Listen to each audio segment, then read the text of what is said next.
UDavid Modise owayengumdlali wasesiswini usephakamise isixazululo kumqeqeshi we-Orlando Pirates noPatrick Maswanganyi esingase sithinte uHugo Broos. uBroos ulibeke ngembabe lokuthi iNingizimu Afrika ayinabo number 10 abangadlala njengomdlali wasesiswini weMamelodi Sundowns uThemba Zwane. Iqembu lesizwe lisesigabeni soguquko lithi ungathi umdlali uzovala isikhala sikaZwane ona-34.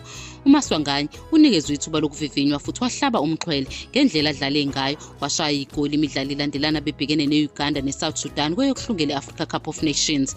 Yize kunjalo ubengekho efomini ephezulu kumabhakabhaka futhi ikusasa lakhe likaziwa ngemuva kokuphuthelwa imidlalo ye-CAF Champions League ilandelana. Njengoba uTite engekho, uMofokeng ubedlala indawo ka-number 10 kanti uModise ukholelwa ukuthi lo mdlali oneminyaka engu-20 uyena osondele kakhulu ekudlaleni njengoZwane kuleli. uModise ucabanga ukuthi uMofokeng angaba ngu-number 10 wangampela.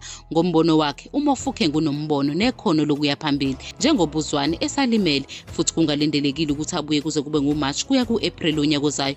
uBroos uzoqhubeka nokuzama umdlali ozodlala endaweni ye-10 uma sekuqala imidlalo yokuhlungela indebe yomhlaba ka-2026. uBroos uzophinda alungiselele i-Africa Cup of Nations ka-2025.